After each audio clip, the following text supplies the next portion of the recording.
você que está em todos os 4 cantos do Brasil. E aí, vamos passar no concurso do TJDFT?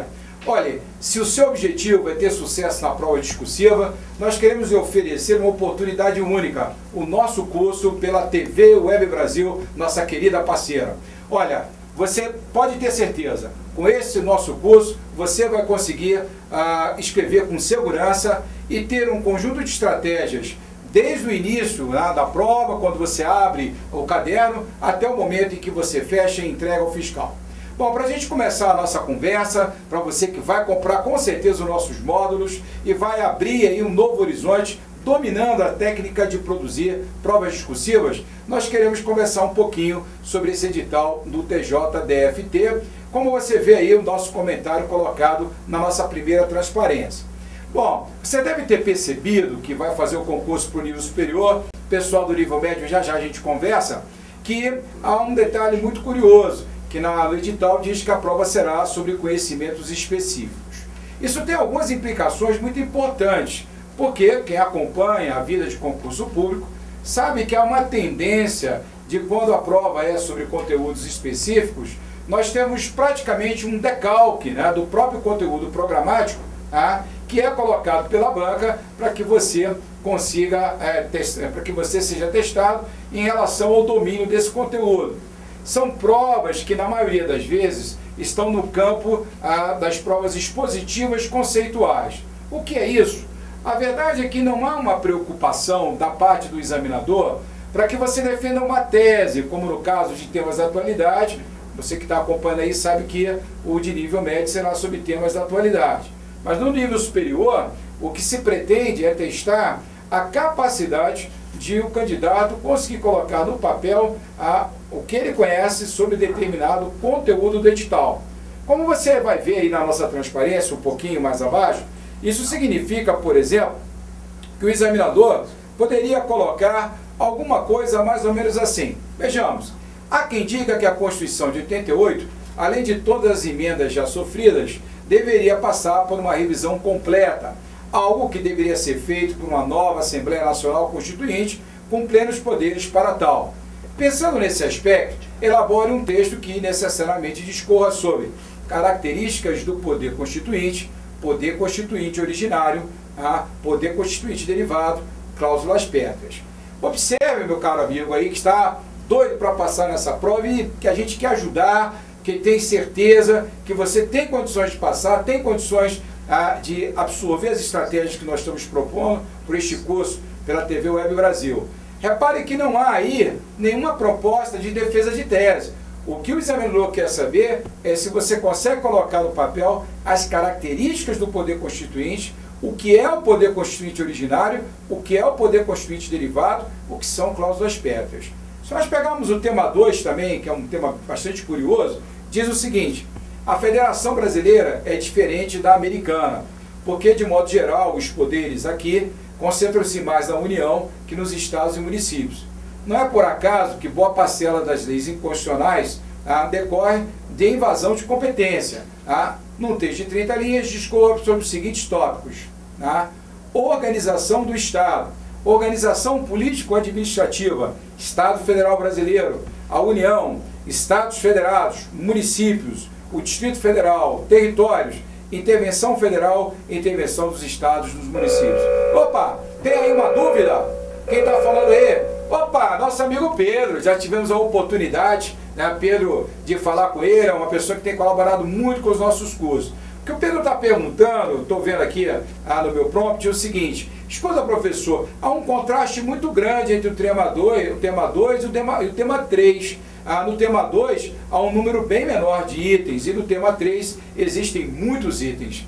Exato, Pedro, essa observação é pertinente. Exatamente por isso, um dos cuidados que o candidato deve ter nessa prova é equilibrar o número de linhas com o número de itens pedidos. Por quê? Você precisa entender que no primeiro tema, provavelmente vai ser no tema 2 bem mais fácil você se aprofundar em cada um deles. E no tema 3, não. Você vai ter que ter um pouquinho de cuidado, porque vai ter que distribuir melhor as 30 linhas. E aí um grande conselho para você que quer passar no TJDFT e que com certeza vai comprar o nosso curso da TV Web Brasil. parta sempre, né, do essencial para o acessório. E cuidado para não sair escrevendo sem controle, porque às vezes alguém chegou em 15 linhas e tratou apenas de um item pedido pela banca.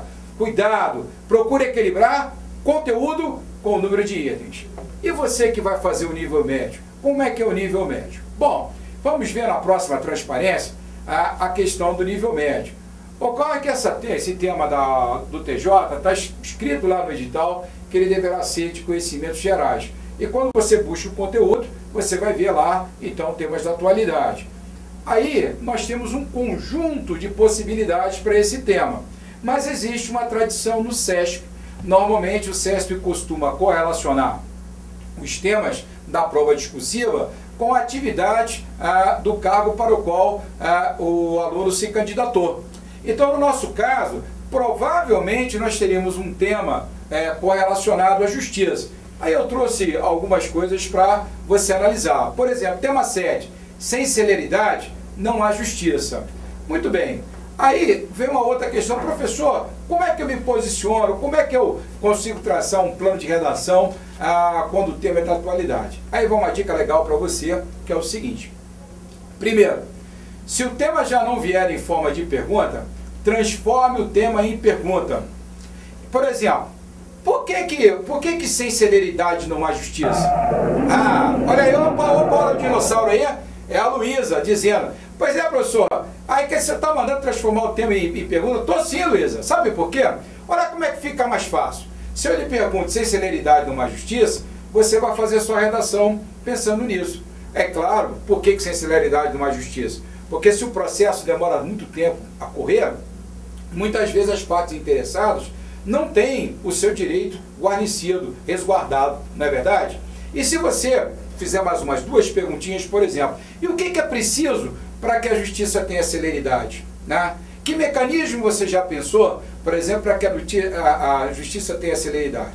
Então você que vai fazer o nível médio, que está se preparando aí para o nível médio, procure acompanhar um pouco os temas que estão aí na mídia, correlacionados com a justiça, e a grande estratégia, o grande caminho transforme o seu tema em pergunta. Olha, antes da gente encerrar, mais uma duvidazinha. É a Carla aqui de Brasília mesmo. Diga lá, Carla. Entendi. Olha, a Carla está dizendo o seguinte, veja só, é possível que o SESP pergunte para nível superior alguma coisa de ordem mais técnica e jurídica? Sim, Carla, eu acho que essa pergunta é pertinente. Já houve recentemente num concurso em São Paulo para a polícia, que foi também, se eu não me engano, realizado pelo SESP, um edital muito parecido com esse do TJ, em que para o nível superior o que a gente percebeu foi o seguinte, que se colocou uma situação, um problema. Aqui, por exemplo, eu trago, talvez vocês vão ver aqui nas nossas transparências, alguma coisa bastante interessante que vai ajudar vocês a entenderem o que uma banca poderia ter. Por exemplo, muito bem, num texto de 30 linhas, responda a seguinte indagação. Um determinado cidadão, ao tomar posse em um cargo público, para analista judiciário, declarou ser professor do ensino médio da Secretaria de Estado de Educação do Distrito Federal. Quais os requisitos que deverá comprovar para que possa acumular os dois cargos públicos? Ou isso não seria possível? Veja só, essa é uma prova argumentativa de ordem técnica. O importante aqui é que você acompanhe os julgados dos tribunais, porque você não pode fugir do que tem sido a jurisprudência predominante. É um texto argumentativo, mas de ordem jurídica e técnica. Gente, isso são só algumas dicas para você que quer ter sucesso nessa prova discursiva do TJ-DFT. Nós temos certeza que adquirindo os nossos módulos de redação, você vai ganhar segurança e destreza e vai ter absoluto sucesso nesta prova que está aí logo, logo, que você tem que começar a se preparar o mais rápido possível. Um grande abraço, compre os nossos módulos, você vai fazer um grande negócio e vai modificar a sua vida. Um abraço!